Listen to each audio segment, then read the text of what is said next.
Documento 62. Las razas en los albores del hombre primitivo. Hace casi 1.000.000 de años, los antepasados inmediatos del género humano hicieron su aparición mediante 3 mutaciones repentinas y sucesivas en el tronco primitivo del tipo lémur de mamíferos placentarios. Los factores dominantes de estos lémures primitivos procedían del plasma vital evolutivo del grupo americano occidental o más reciente. Pero antes de establecer la línea directa del linaje humano, esta raza fue reforzada por las aportaciones de la implantación central de vida que había evolucionado en África. El grupo oriental de vida contribuyó poco o nada a la producción efectiva de la especie humana. 1. Los primeros tipos de lémures. Los lémures primitivos implicados en la ascendencia de la especie humana no estaban directamente emparentados con las tribus preexistentes de gibones y monos, que vivían entonces en Eurasia y África del Norte, y cuya progenie ha sobrevivido hasta la actualidad.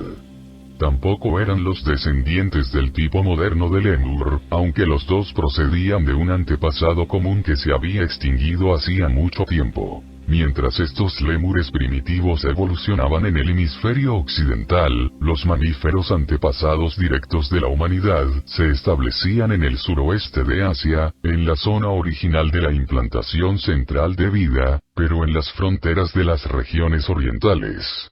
Hacía varios millones de años que los lémures del tipo norteamericano habían emigrado hacia el oeste por el puente terrestre de Bering, y habían avanzando lentamente hacia el suroeste a lo largo de la costa asiática. Estas tribus migratorias alcanzaron finalmente la región salubre situada entre el mar Mediterráneo, entonces mucho más extenso, y las regiones montañosas en vías de elevarse de la península índica. En estas tierras situadas al oeste de la India se unieron con otras cepas favorables, y establecieron así la ascendencia de la raza humana. Con el paso del tiempo, el litoral de la India situado al suroeste de las montañas se sumergió progresivamente, y la vida de esta región quedó completamente aislada. Esta península mesopotámica o pérsica no tenía ninguna vía de acceso o de huida, salvo por el norte, y esta fue cortada repetidas veces por las invasiones glaciares que se dirigían hacia el sur. Fue en esta zona, por aquel entonces casi paradisíaca, y a partir de los descendientes superiores de este tipo de mamíferos lémures, donde surgieron dos grandes grupos, las tribus simias de los tiempos modernos y la especie humana actual. 2. Los mamíferos precursores. Hace poco más de 1.000.000 de años que aparecieron repentinamente los mamíferos precursores mesopotámicos, los descendientes directos del tipo de lémur norteamericano de mamíferos placentarios. Eran unas criaturas pequeñas y activas, que medían casi 1 metro de altura, y aunque no caminaban habitualmente sobre las patas traseras, podían mantenerse fácilmente de pie. Eran peludas y ágiles y chillaban a la manera de los monos, pero al contrario que las tribus simias, eran carnívoras. Tenían un pulgar oponible primitivo, así como un dedo gordo prensil en el pie extremadamente útil. A partir de este momento, las especies prehumanas desarrollaron sucesivamente el pulgar oponible y fueron perdiendo de manera progresiva el poder prensor del dedo gordo del pie. Las tribus posteriores de monos conservaron el dedo gordo prensil del pie, pero nunca desarrollaron el tipo de pulgar humano. Estos mamíferos precursores alcanzaban su pleno desarrollo a los 3 o 4 años de edad, y la duración potencial de su vida era por término medio de unos 20 años. Por regla general tenían una sola cría a la vez, aunque a veces nacían gemelos. Los miembros de esta nueva especie tenían un cerebro más grande, en comparación con su tamaño, que cualquier otro animal que hubiera vivido hasta entonces en la Tierra. Experimentaban una gran parte de las emociones y compartían un buen número de los instintos que caracterizarían más tarde al hombre primitivo. Eran extremadamente curiosos y manifestaban una gran alegría cuando tenían éxito en cualquier empresa. El apetito por la comida y el deseo sexual estaban bien desarrollados, y manifestaban una selección sexual definida mediante una forma tosca de cortejo y elección de la pareja. Eran capaces de luchar ferozmente para defender a los suyos. Eran bastante tiernos en sus relaciones familiares, y poseían un sentido de la autodegradación que rayaba en la vergüenza y el remordimiento.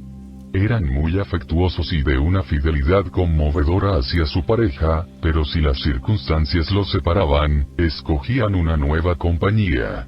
Como eran de pequeña estatura y tenían una mente aguda para darse cuenta de los peligros de su hábitat boscoso, desarrollaron un temor extraordinario que les condujo a tomar las prudentes medidas de precaución que tanto contribuyeron a su supervivencia, entre ellas la construcción de toscos refugios en lo alto de los árboles, lo cual eliminaba muchos peligros de la vida en el suelo.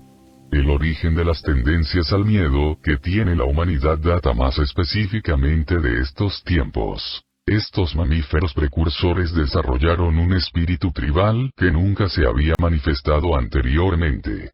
Eran en verdad muy gregarios, pero sin embargo se mostraban extremadamente belicosos cuando eran molestados de alguna manera en las ocupaciones corrientes de su vida rutinaria. Y ponían de manifiesto un temperamento fogoso cuando se despertaba toda su cólera. Sin embargo, su naturaleza belicosa sirvió para una finalidad favorable. Los grupos superiores no dudaban en hacer la guerra a sus vecinos inferiores, y de esta manera la especie mejoró paulatinamente mediante la supervivencia selectiva. Muy pronto dominaron la vida de las criaturas más pequeñas de esta región, y muy pocas de las antiguas tribus simiescas no carnívoras lograron sobrevivir. Estos pequeños animales agresivos se multiplicaron y se diseminaron por la península mesopotámica durante más de 1000 años, mejorando constantemente el tipo físico y la inteligencia general. Exactamente 70 generaciones después de que esta nueva tribu se hubiera originado en el tipo superior de antecesores lemures, se produjo el siguiente acontecimiento que hizo época, la repentina diferenciación de los predecesores de la siguiente etapa vital en la evolución de los seres humanos en Urantia. 3. Los mamíferos intermedios. Al principio de la carrera de los mamíferos precursores, dos gemelos, un macho y una hembra, nacieron en la copa de un árbol en la morada de una pareja superior de estas ágiles criaturas. Comparadas con sus antepasados, eran unas pequeñas criaturas realmente hermosas. Tenían poco pelo en el cuerpo, pero esto no era ninguna desventaja puesto que vivían en un clima cálido y uniforme. Estas crías llegaron a medir poco más de 1,20 m de altura. Eran en todos los aspectos más grandes que sus progenitores, con piernas más largas y brazos más cortos. Tenían unos pulgares oponibles casi perfectos, que se adaptaban más o menos igual de bien a los trabajos más diversos que el pulgar de los humanos actuales. Caminaban erguidos, pues tenían unos pies casi tan adecuados para andar como los de las razas humanas posteriores. Su cerebro era inferior al de los seres humanos, y más pequeño, pero muy superior al de sus antepasados y relativamente mucho más grande. Los gemelos mostraron muy pronto una inteligencia superior y al poco tiempo fueron reconocidos como jefes de toda la tribu de los mamíferos precursores, instituyendo realmente una forma primitiva de organización social y una tosca división económica del trabajo. Este hermano y su hermana se aparearon, y pronto disfrutaron de la compañía de 21 hijos muy parecidos a ellos mismos, todos con más de 1,20 m de altura y superiores en todos los aspectos a la especie ancestral. Este nuevo grupo formó el núcleo de los mamíferos intermedios. Cuando aumentó el número de miembros de este grupo nuevo y superior, estalló la guerra, una guerra implacable. Y cuando la terrible contienda terminó, no quedó vivo ni un solo individuo de la raza ancestral preexistente de mamíferos precursores. Los vástagos de la especie, menos numerosos pero más poderosos e inteligentes, habían sobrevivido a expensas de sus antepasados. Estas criaturas se convirtieron entonces en el terror de esta parte del mundo durante cerca de 15.000 años, 600 generaciones. Todos los grandes animales feroces de los tiempos pasados habían perecido. Las grandes bestias originarias de estas regiones no eran carnívoras, y las especies más grandes de la familia felina, los leones y los tigres, aún no habían invadido este rincón particularmente protegido de la superficie de la Tierra. Por consiguiente, estos mamíferos intermedios se envalentonaron y subyugaron toda su parcela de la creación. Comparados con la especie ancestral, los mamíferos intermedios representaban una mejora en todos los sentidos. Incluso la duración potencial de su vida era más larga, siendo de unos 25 años. En esta nueva especie aparecieron algunas características humanas rudimentarias. Además de las propensiones innatas que mostraron sus antepasados, estos mamíferos intermedios eran capaces de manifestar repugnancia en ciertas situaciones repulsivas. Poseían también un instinto de atesoramiento bien definido. Escondían la comida para utilizarla posteriormente, y eran muy dados a coleccionar guijarros lisos y redondos y ciertos tipos de piedras redondas, que les servían como munición defensiva y ofensiva. Estos mamíferos intermedios fueron los primeros que manifestaron una clara propensión a la construcción, tal como lo demuestra la rivalidad que tenían edificando casas en las copas de los árboles así como refugios subterráneos llenos de túneles. Fueron la primera especie de mamíferos que buscó la seguridad tanto en los refugios arbóreos como subterráneos. Abandonaron en gran parte los árboles como lugar de residencia, viviendo en el suelo durante el día y durmiendo por la noche en las copas de los árboles. A medida que el tiempo pasaba, el aumento natural del número de miembros terminó por ocasionar una grave competición por la comida y una gran rivalidad sexual, lo que culminó en una serie de batallas de aniquilación mutua que destruyó casi toda la especie. Estas luchas continuaron hasta que solo quedó vivo un grupo de menos de 100 individuos. La paz reinó una vez más, y esta tribu solitaria superviviente volvió a construir sus dormitorios en las copas de los árboles, y reanudó de nuevo una existencia normal y semipacífica. Apenas podéis imaginar cuán cerca estuvieron de la extinción una y otra vez vuestros antepasados prehumanos. Si la rana ancestral de toda la humanidad hubiera saltado en cierta ocasión 5 centímetros menos, todo el curso de la evolución hubiera cambiado notablemente. La madre directa, parecida a los lémures, de la especie de los mamíferos precursores, se libró por los pelos de la muerte al menos 5 veces antes de dar a luz al padre del nuevo orden de mamíferos superiores. Pero el mayor peligro de todos se produjo cuando un rayo cayó sobre el árbol donde dormía la futura madre de los gemelos primates. Los dos padres mamíferos intermedios sufrieron una fuerte conmoción y graves quemaduras, y 3 de sus 7 hijos murieron fulminados por este rayo caído del cielo. Estos animales en evolución eran casi supersticiosos. Esta pareja, cuyo refugio en la copa del árbol había sido golpeado por el rayo, era en realidad la pareja dirigente del grupo más progresivo de la especie de los mamíferos intermedios.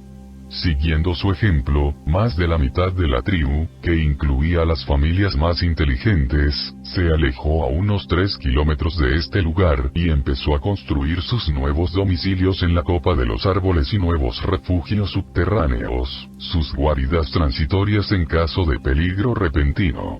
Poco después de terminar su casa, esta pareja veterana de tantas batallas, se convirtió en los padres orgullosos de unos gemelos, los animales más interesantes e importantes que habían nacido en el mundo hasta ese momento, pues eran los primeros representantes de la nueva especie de los primates, y constituían la siguiente etapa vital de la evolución prehumana. En la misma época en que nacieron estos gemelos primates, otra pareja, un macho y una hembra particularmente retrasados de la tribu de los mamíferos intermedios, una pareja mental y físicamente inferior, también dio a luz a unos gemelos. Estos gemelos, un macho y una hembra, eran indiferentes a las conquistas. Solo se ocupaban de conseguir comida, y como no comían carne, pronto perdieron todo interés por buscar presas. Estos gemelos retrasados fueron los fundadores de las tribus simias modernas. Sus descendientes buscaron las regiones meridionales más cálidas, con sus climas templados y su abundancia en frutas tropicales, donde han continuado viviendo de manera muy parecida a la de aquella época, a excepción de las ramas que se aparearon con los tipos anteriores de gibones y monos, y que se deterioraron enormemente a consecuencia de ello. Así se puede ver fácilmente que el único parentesco entre el hombre y el mono reside en el hecho de que los dos descienden de los mamíferos intermedios, una tribu en la que se produjo el nacimiento contemporáneo y la separación posterior de dos parejas de gemelos. La pareja inferior destinada a engendrar los tipos modernos de monos, babuinos, chimpancés y gorilas, y la pareja superior destinada a continuar la línea ascendente que produjo por evolución al hombre mismo. El hombre moderno y los simios surgieron de la misma tribu y de la misma especie, pero no de los mismos padres. Los antepasados del hombre descendían de la cepa superior del resto seleccionado de esta tribu de mamíferos intermedios, mientras que los simios modernos, excepto algunos tipos preexistentes de lémures, gibones, monos y otras criaturas similares, son los descendientes de la pareja más inferior de este grupo de mamíferos intermedios, una pareja que solo sobrevivió porque, en el transcurso de la última batalla encarnizada de su tribu, se ocultaron durante más de 2 semanas en un refugio subterráneo donde almacenaban los alimentos, y no salieron hasta mucho después de que hubieran cesado las hostilidades. 4.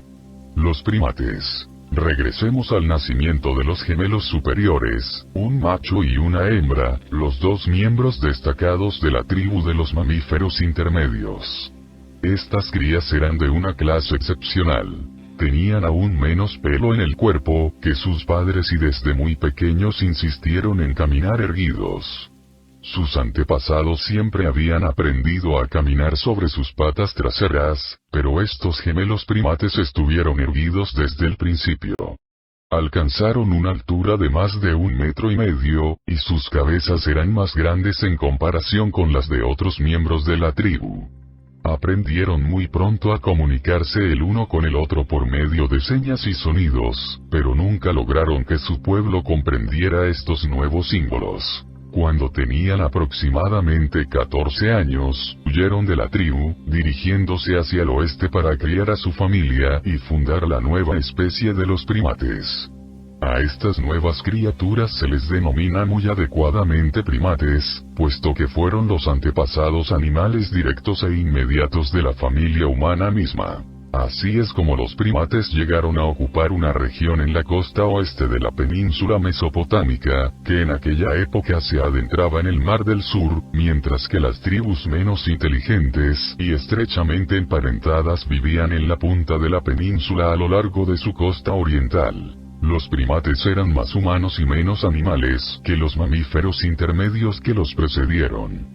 Las proporciones del esqueleto de esta nueva especie eran muy similares a las de las razas humanas primitivas.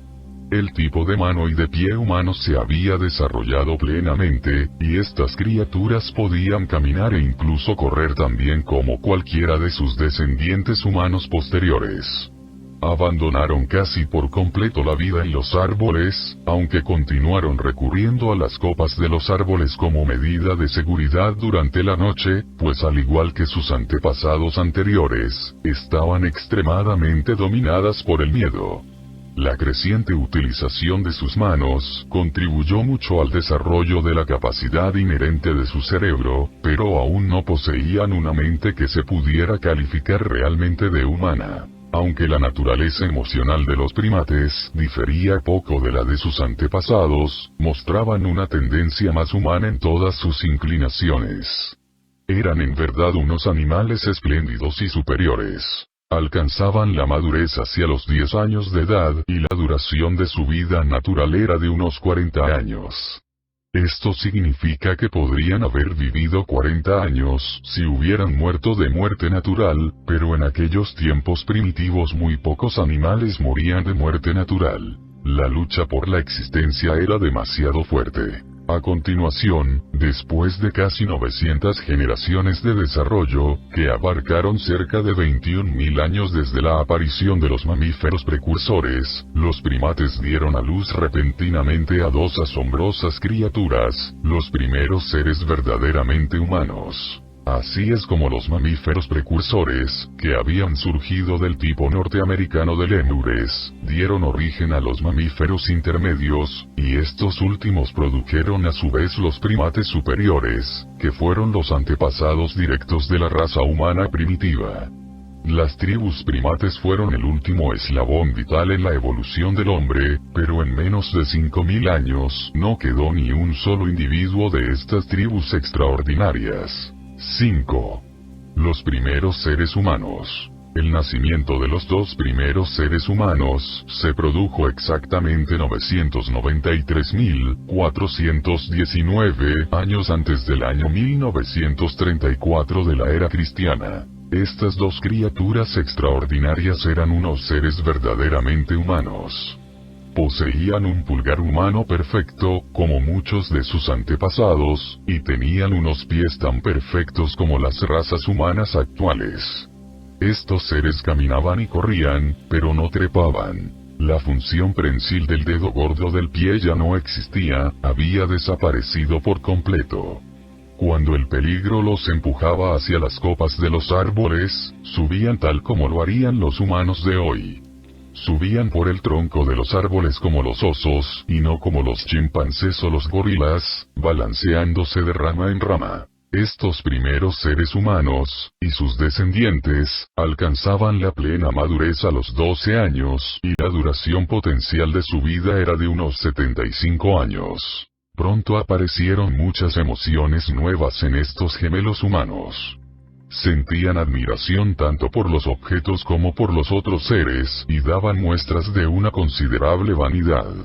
Pero el progreso más extraordinario en su desarrollo emocional fue la aparición repentina de un nuevo grupo de sentimientos realmente humanos, los sentimientos de adoración, que abarcaban el temor, la veneración, la humildad e incluso una forma primitiva de gratitud. El miedo, unido a la ignorancia de los fenómenos naturales, está a punto de dar nacimiento a la religión primitiva. En estos seres primitivos no solo se manifestaban estos sentimientos humanos, sino que también estaban presentes, de manera rudimentaria, muchos sentimientos sumamente evolucionados.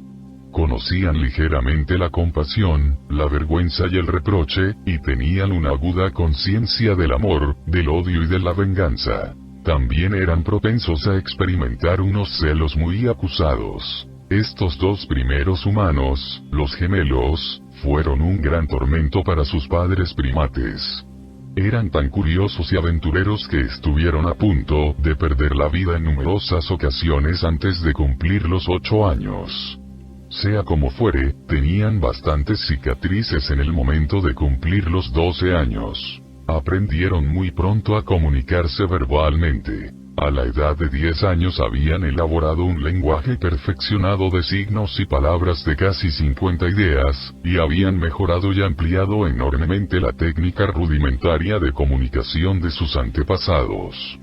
Pero por mucho que se esforzaron, solo lograron enseñar a sus padres algunos de sus signos y símbolos nuevos. Cuando tenían unos 9 años de edad, se alejaron un claro día río abajo y mantuvieron una conversación de gran importancia.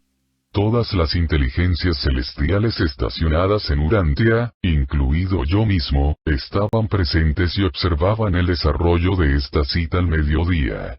Este día memorable llegaron al acuerdo de vivir el uno con el otro y el uno para el otro, y este fue el primero de una serie de compromisos que culminaron finalmente en la decisión de huir de sus compañeros animales inferiores, y de partir hacia el norte, sin saber que de esta manera iban a fundar la raza humana. Aunque todos estábamos muy preocupados por los planes de estos dos pequeños salvajes, no teníamos poder para controlar el funcionamiento de sus mentes. No influimos arbitrariamente en sus decisiones, no podíamos hacerlo.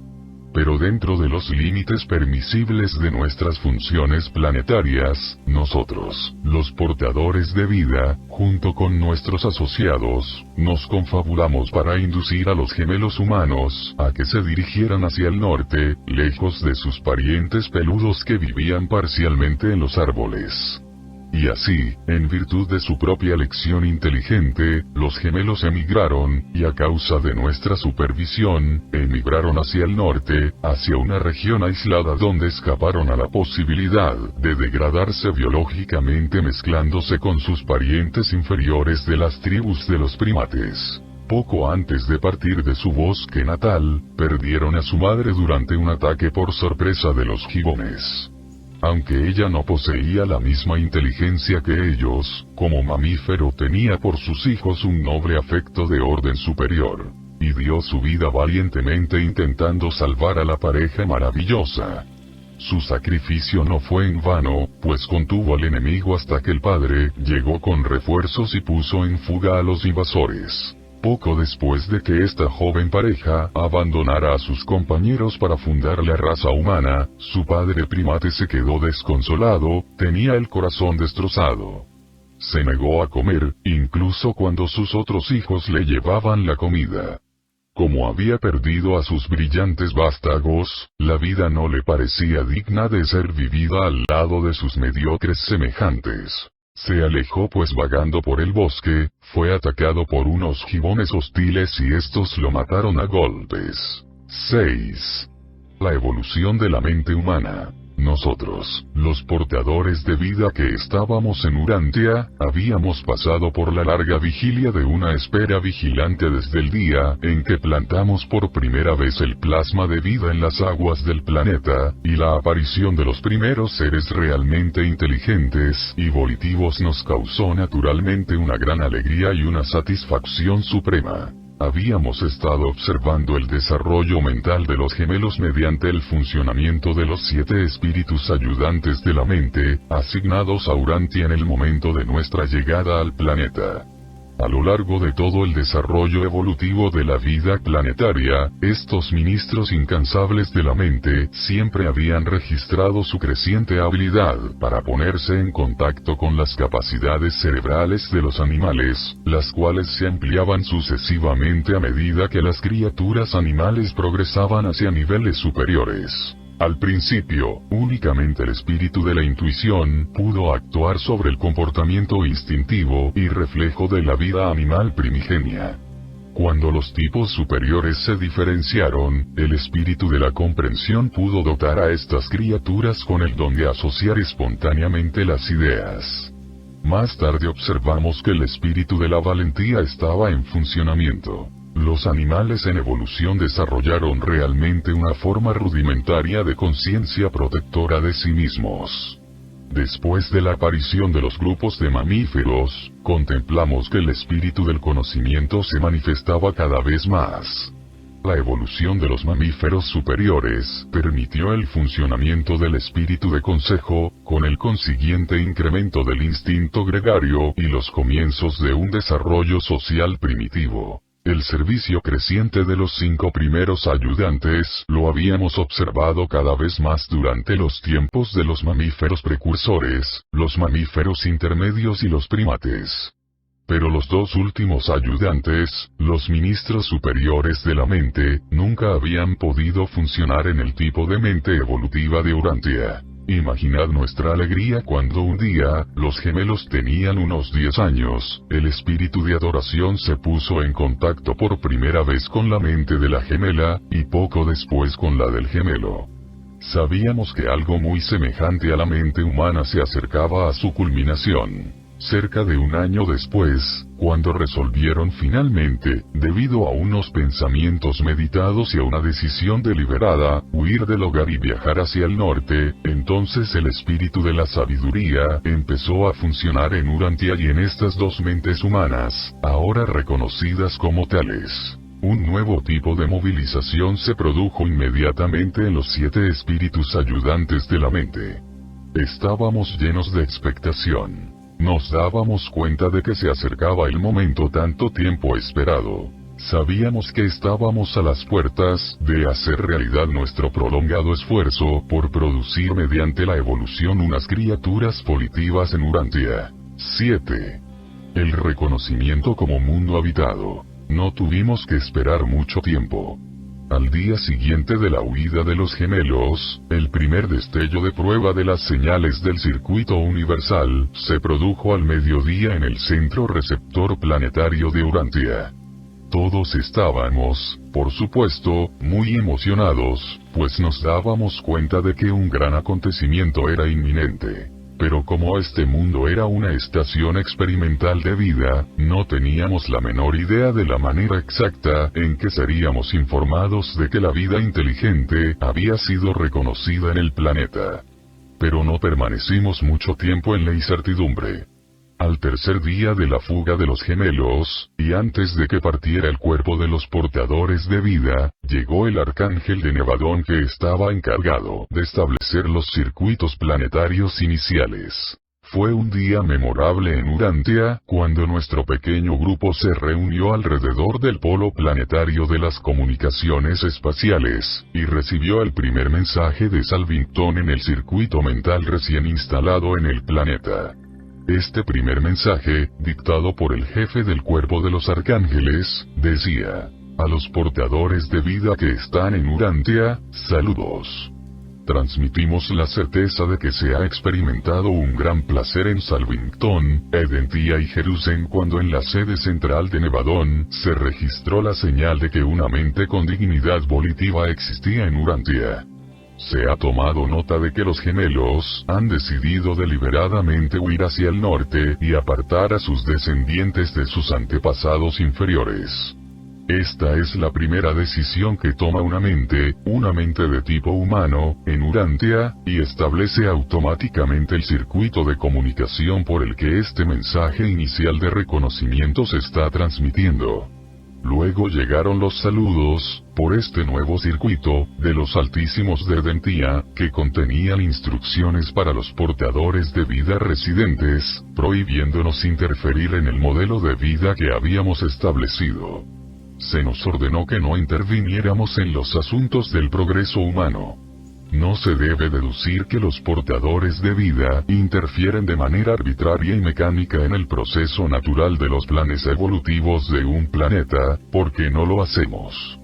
Pero hasta ese momento se nos había permitido manipular el entorno y proteger el plasma vital de una manera especial. Y esta supervisión extraordinaria, pero completamente natural, es la que tenía que terminar. Apenas habían dejado de hablar los altísimos, cuando el hermoso mensaje de Lucifer, entonces soberano del sistema de Satania, empezó a escucharse en el planeta. Los portadores de vida escucharon las palabras de bienvenida de su propio jefe y recibieron su permiso para regresar a Jerusalén. Este mensaje de Lucifer contenía la aceptación oficial del trabajo de los portadores de vida en Urantia, y nos absolvía de toda crítica futura contra cualquiera de nuestros esfuerzos por mejorar los modelos de vida de Nevadón, tal como estaban establecidos en el sistema de Satania. Estos mensajes de Salvington, Edentia y Jerusalén señalaron oficialmente el final de la supervisión secular del planeta por los portadores de vida. Habíamos estado de servicio durante épocas enteras, asistidos solamente por los 7 espíritus ayudantes de la mente y los controladores físicos maestros.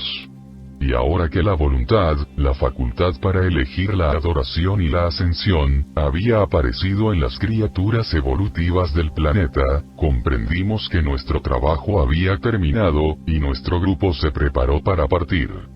Como Urantia era un mundo de modificación de la vida, se nos concedió el permiso de dejar atrás a 2 portadores de vida más antiguos con 12 asistentes. Fui escogido como miembro de este grupo, y desde entonces he permanecido en Urantia. Hace exactamente 993.408 años, antes del año 1934 después de Jesucristo, que Urantia fue reconocida oficialmente como planeta para la habitación humana en el universo de Nevadón.